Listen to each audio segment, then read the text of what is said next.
Mercado. Vamos a saludar ya a Pablo Gil, analista de XTB. Muy buenas tardes, Pablo. ¿Qué tal? Buenas tardes, ¿cómo estáis? Buenas tardes. Lo primero que quería preguntarte es cómo estás viendo esta sesión europea con una recuperación en los principales índices. Bueno, nosotros estamos con la sensación de que en el corto plazo el mercado va a tener un comportamiento razonablemente bueno. Hemos tenido caídas muy severas, ¿no?, durante la semana pasada, muy en concreto en las bolsas estadounidenses, y se han alcanzado pues niveles de soporte bastante importantes. Y a partir de ahí, la probabilidad de que lo que venga a continuación sean rebotes de entre el 5 y el 10%, creemos que es el escenario base en este momento. En cuanto a las subidas de tipos, el mercado espera, según la encuesta de Reuters, 3 subidas para este año por parte del Banco Central Europeo. ¿Cómo debemos mirar a un plazo más medio de aquí a finales del ejercicio? Bueno, yo creo que el Banco Central Europeo debería haber empezado a retirar ayudas mucho antes de lo que lo va a hacer, ¿no? Pensad que todavía está comprando deuda hasta final del segundo trimestre de este año.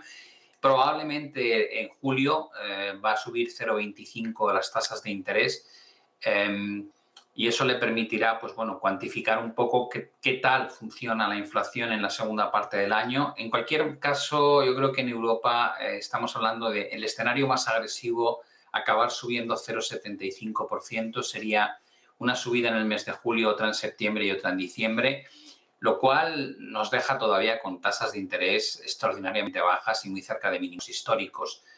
Otra película muy distinta es lo que pretende hacer la Reserva Federal, ¿no? La última subida de 0,50 habló además de que probablemente tanto en el mes de junio como en el mes de julio vaya a haber otras 2 subidas de 0,50 adicionales, lo cual quiere decir que va a situar los tipos de interés entre el 1,75 y el 2% para fin de año. Por tanto, hay una dicotomía enorme, ¿no?, entre cómo están tomándose los riesgos inflacionistas en Estados Unidos y cómo se está tomando en Europa. En ese sentido, mientras que Estados Unidos va avanzando en las subidas de tipos y en el endurecimiento de la política monetaria, ¿cómo crees que eso va a afectar al par euro-dólar?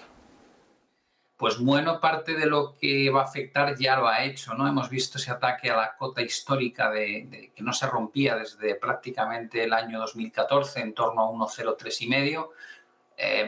Precisamente la reticencia del BCE a actuar respecto a los problemas de inflación que registra Europa, mientras que Estados Unidos se ha puesto la chaqueta agresiva, ¿no?, de retirada de estímulos, no solamente desde el punto de vista de subir tasas de interés, sino también reducir el balance. Pensad que el Banco Central Europeo, cuando dice que va a dejar de comprar deuda a partir del mes de junio, no quiere decir que vaya a reducir su balance, simplemente que no lo va a seguir aumentando, pero la Reserva Federal lo va a reducir. Por tanto, hay una percepción de que las dos áreas geográficas siguen a través de su política monetaria sesgos pues muy distintos en la escala de cómo tratan el problema, y eso yo creo que no impide que haya rebotes. De hecho, nosotros estamos ahora pensando en eso, en un rebote como mínimo hacia la zona de 1,0640, 50 en euro-dólar. Probablemente nos podríamos encontrar con un rebote algo mayor. Lo que va a dificultar mucho no son esos rebotes, sino que cambie la tendencia. Yo creo que con esta diferencia tan alta de política monetaria agresiva frente a política monetaria blanda, lo que hay que hacer es aprovechar los rebotes de euro-dólar para vender, ¿no? Yo creo que la tendencia estructural es altamente probable que se mantenga favorable al dólar. Por otra parte, también quería preguntarte por el oro, porque la sesión americana vimos cómo tocaba mínimos de 3 meses y, según apuntaban algunos analistas, también esto se debía a la fortaleza del dólar. No sé cuál es tu visión respecto al oro y también si se debe a esa razón que te he mencionado. Yo creo que hay dos componentes que evidentemente juegan en contra del movimiento del oro en los últimos meses. Uno, evidentemente, es el que has comentado, es la fortaleza del dólar. Y el otro factor es la velocidad que ha impregnado la Fed a la hora de mover los tipos de interés para arriba. Aunque todavía solo ha hecho una subida de 0,50, el mercado se crea a pies juntillas que va a haber otro 1% en cuestión de 2 meses al alza. Eso ha provocado que el bono, pues en términos de rentabilidad, el 10 años llegase a cotas de 3,25 hace escasamente un par de semanas. La suma de bonos con rentabilidad cada vez más altas y un dólar cada vez más fuerte, son argumentos muy negativos para el oro. Si ahora uno cree que el euro dólar va a respetar 1,03 y medio y va a vivir un periodo de recuperación como nosotros pensamos y que el bono va a comenzar un proceso de corrección, de hecho ya está pasando, ya ha perdido el 3% después de haber estado al 3,25, pues sienta las bases probablemente para que el oro recupere parte del terreno perdido. ¿Y hasta dónde podría llegar la rentabilidad o sea, caer esa rentabilidad del bono a 10 años americano? No sé cómo ves esa tendencia.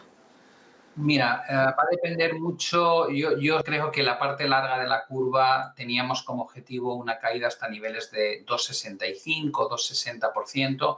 Estamos todavía en el entorno de 2,90 y tantos. ¿De qué va a depender más? Yo creo que nuestra visión global es que la segunda parte de este año se va a dedicar más a hablar no tanto de la inflación y mucho más de la desaceleración económica. Es decir, poner en precio el efecto que tienen estas subidas drásticas de política monetaria junto a la retirada completa de la política fiscal expansiva.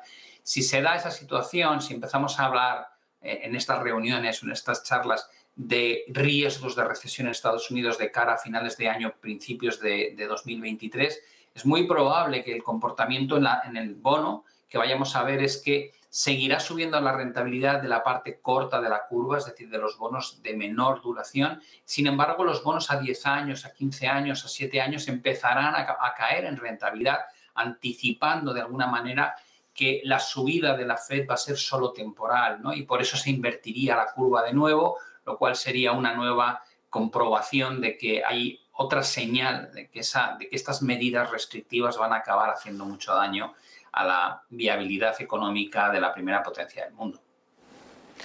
¿Eres de los que anticipas recesión? ¿Ves que se va a llegar a esa situación con los endurecimientos de las políticas monetarias, incluso que ya se haya empezado esa desaceleración económica? Yo creo que la aceleración económica ha empezado, evidentemente. El último trimestre Estados Unidos publicó un menos 1,4. No creo que vaya a publicar un dato negativo, ni mucho menos en este próximo trimestre, pero ya está flirteando con esos momentos, digamos, de duda, de desaceleración. Creo que todavía falta por ver la parte más importante, que se va a trasladar al consumo. El consumo es el 70% del PIB de Estados Unidos aproximadamente, y estas subidas del coste de financiación, del coste del dinero, del coste de las hipotecas, va a acabar por frenar el consumo. Hasta ahora se ha mantenido muy bien porque la tasa de ahorro había crecido hasta unas cotas inimaginables a raíz de las políticas fiscales expansivas del último año y medio, pero ese ahorro se está diluyendo a una velocidad también de vértigo y va a haber un momento en que, como empezamos a notar ya, empezará el endeudamiento de las tarjetas de crédito. Es algo que ya está pasando en los últimos meses y que muestra que el ciudadano americano no quiere perder su tren de vida y está dispuesto a endeudarse. Pero claro, no es lo mismo endeudarte cuando el tipo de interés está en el 0% que cuando el tipo de interés está en el 2%. Lo cual quiere decir que sí, yo soy de los que cree que de aquí a finales del año veremos una ralentización económica severa. Y a partir de ahí la clave va a estar en qué puede hacer o no la Reserva Federal y eso va a marcarlo el nivel de inflación que tengamos. Y hay un riesgo muy elevado, en mi opinión, de que acabe en una recesión, por supuesto. Más allá de esa situación del consumo y, como dices, de que es más caro endeudarse, quería preguntarte ahora ya sí por protagonistas propios y en este caso en el mercado español.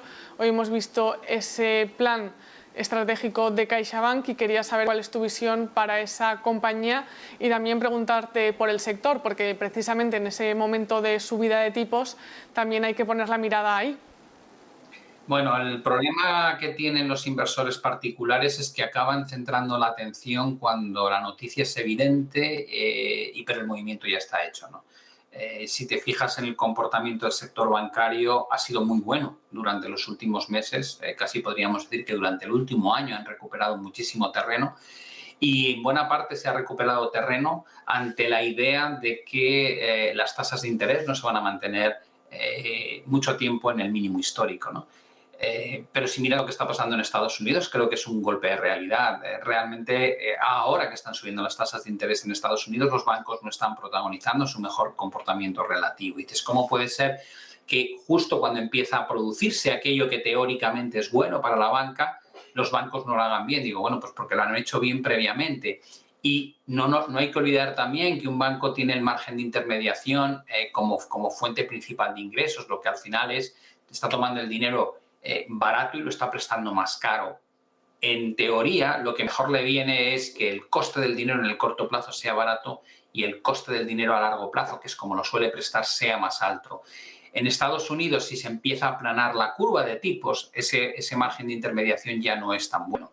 Era mucho mejor hace un año. En Europa puede ocurrir lo mismo, ¿no? Nosotros dependemos de lo que haga el Banco Central Europeo, con lo cual, si alguien me dijese, ¿qué panorama crees que hay para la banca?